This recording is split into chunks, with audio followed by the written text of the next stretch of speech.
हाम्रो चाहिँ आज प्याज फल्ने कार्यक्रम भइरहेछ। प्याज चाहिँ यति फलेको छ, आज खल्नु बाँकी नै छ। अस्ति पनि यति नै लगेको छौँ हामीले यति ठाउँबाट। यहाँ पनि छ प्याज। प्याज चाहिँ योपालि निकै फलेको छ। आलुको साटो प्याज चाहिँ योपालि खाइन्छ जस्तो लागिरहेछ मलाई।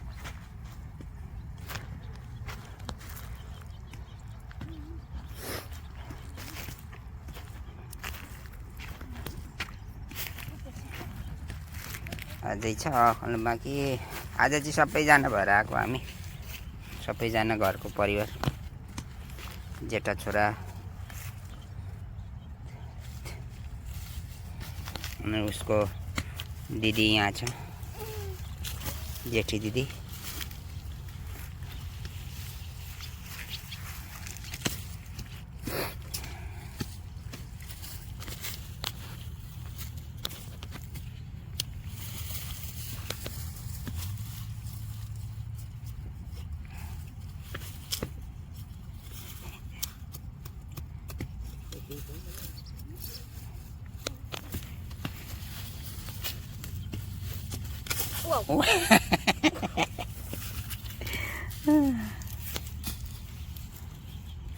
यिनीहरू मुख सबै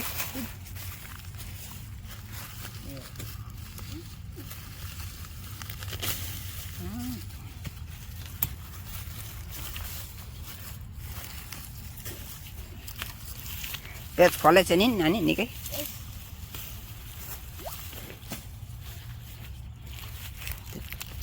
सबै जति उखाल्न तिनीहरू सबै हो।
सब बुखार एन्डिङ अब एन्डिङ हुन आँटे।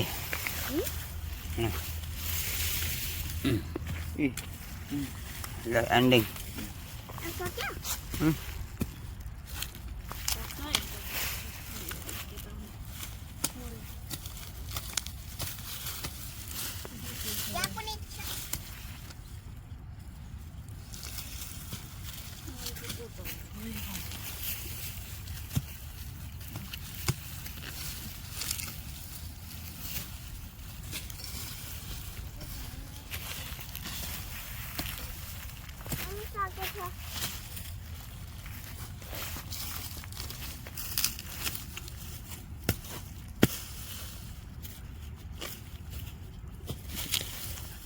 को अझै एउटा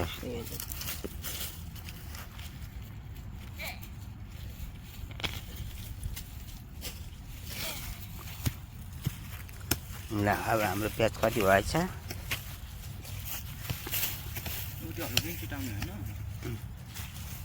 यो काट्नु पर्छ हैन अब उठ्यो चिताउने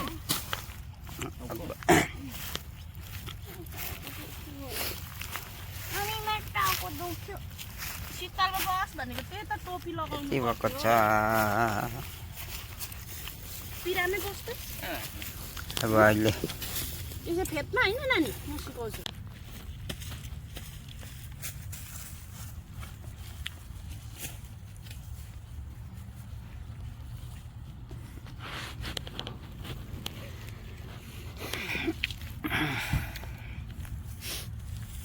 छोरी यहाँनिर छ छोरीले यति कुइक खेलाइसक्यो मम्मी र छोराले त्यहाँनिर बाउ यहाँनिर बाउको चाहिँ निकै ठुलो छ धेरै छ त बाउले चाहिँ धेरै गर्नुपर्छ नि त होइन त्यही भएर मेरो चाहिँ निकै छ भाग छोरीले पनि अब ठुलो भएको है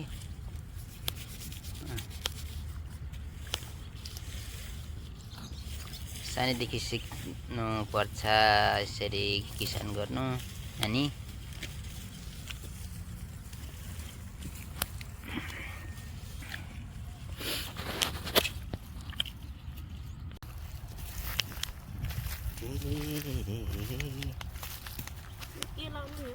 ल सम्झना यसो बनाइरहेको आगुङ प्रागुङ अब आगुङ दिएन भने त यही भिडियो हेऱ्यो चित्ता बुझायो प्याज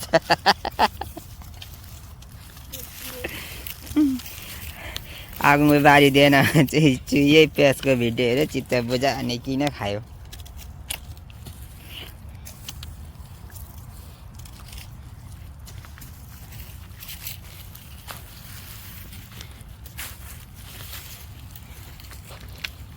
हाम्रो छोरीले पनि यति खेलाइसकेको छ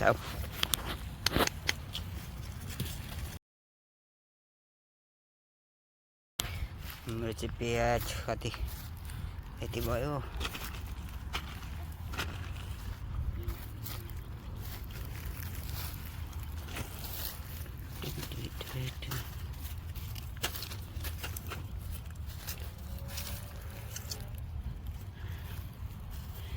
हाम्रो उत्सव थाकेर पर बसिरहेछ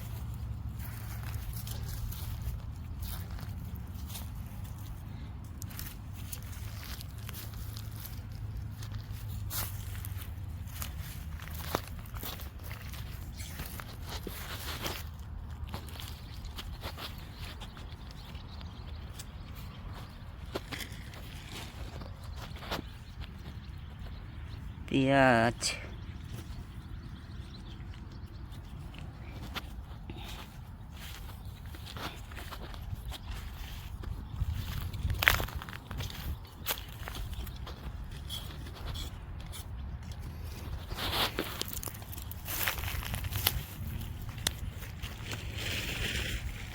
नानी गल्यो प्लास्टिकमा ठुल्ठुलो ठुल्ठुलो लगाएको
हुन्छ छोड्दै अलिक त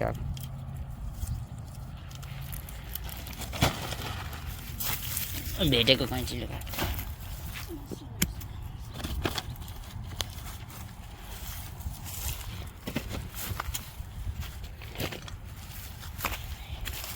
अनि म के गर्दिछु यस्तो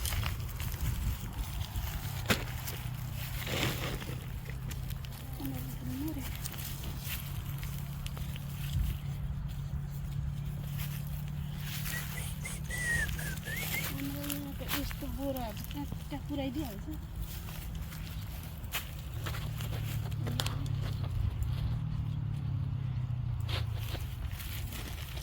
ठुल्ठुलो भयो मसिनो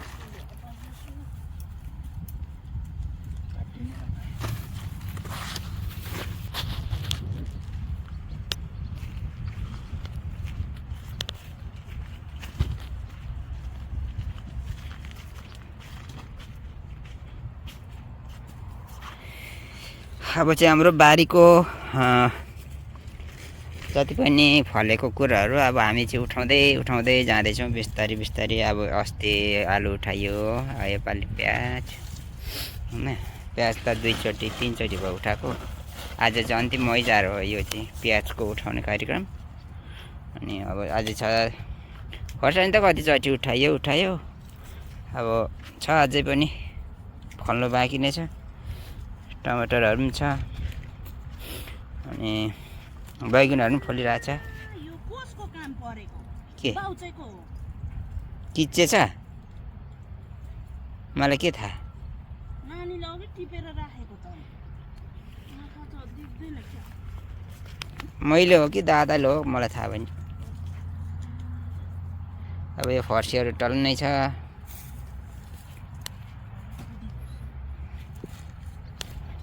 यो त हाम्रो दाजुको हो। यो चाहिँ अब सबै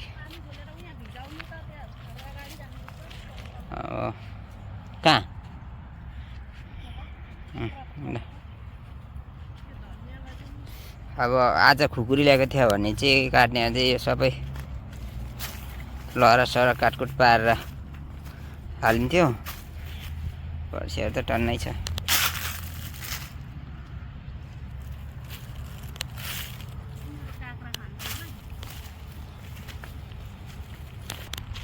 टमाटरहरू हेर्नु यत्रो फलिरहेछ।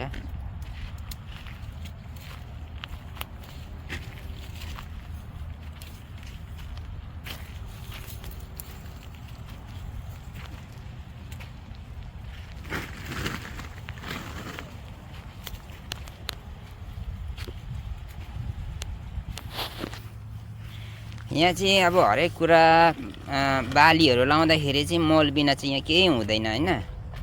अब हाम्रो त नेपाल भयो, इन्डिया, भुटानतिर भनेको अलिक मलिलो चिसो ठाउँ भेट्यो भने त्यहाँनिर मल पनि त्यति चाहिँदैन। यहाँ चाहिँ एकदम मल चाहिँ जरुर पर्छ यहाँनिर।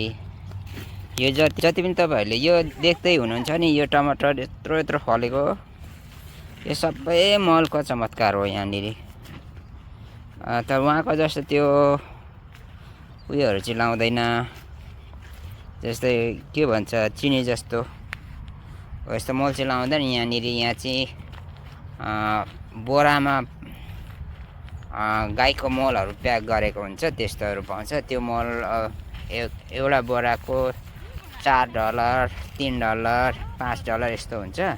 त्यो हेरी क्वालिटी हेरी चाहिँ यहाँनिर अनि यसरी सागसब्जीमा लिएर लगाइन्छ हामी। अनि त्यही अनुसार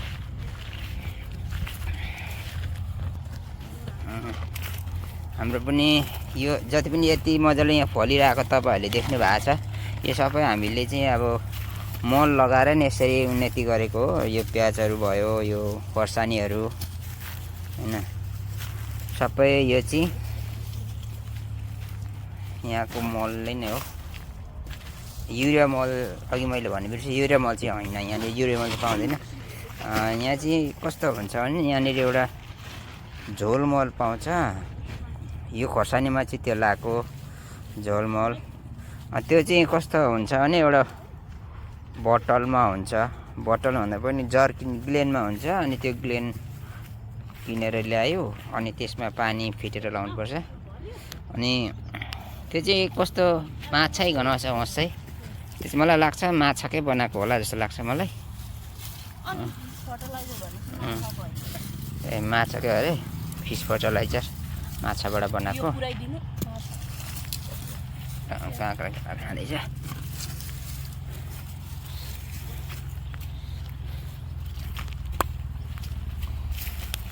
हाम्रो यता बस्ने दाइले पनि अब अलैँची उठाइसक्नु भएको रहेछ। अब अझै रहेछ यता उठाउने, सागहरू पनि रहेछ, खोर्सानीहरू पनि रहिरहेछ, बिँहरू रहेको रहेछ।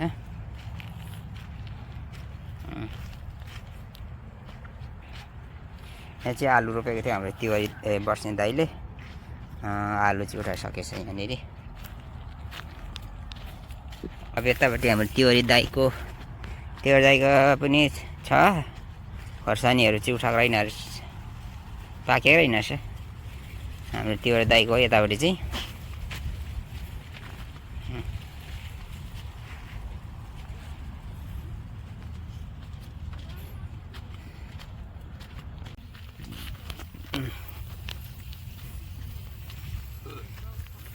चाबी त राख्न,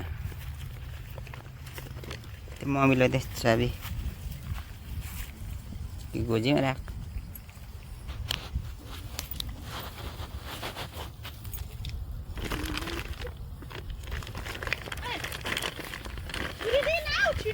होइन छुरी 2-3 थियो त अनि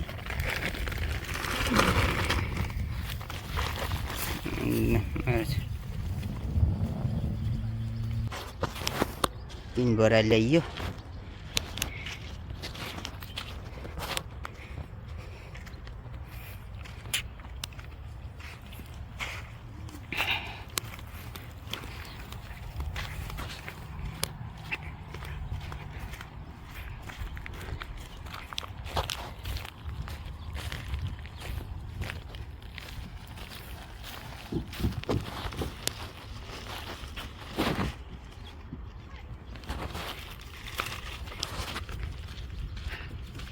पोख्यो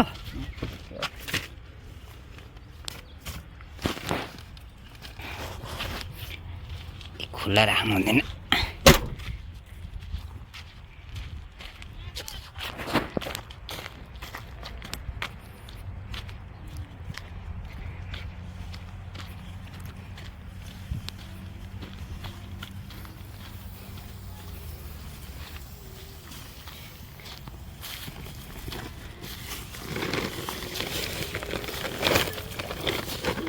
त्यसलाई साह्रो परिसक्यो त हौ। गाउँ छोराहरू लानु गलेको छैन।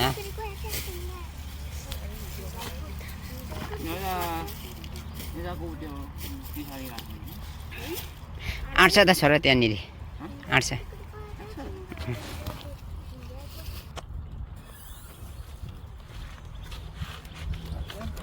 अच्छा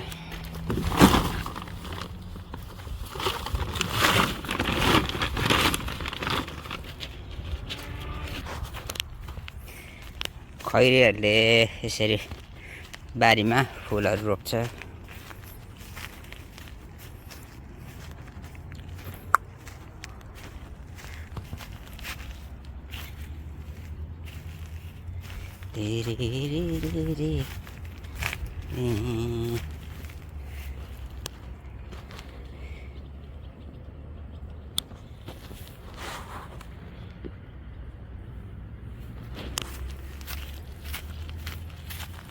दामी फुलेको छ हौ फुल पनि।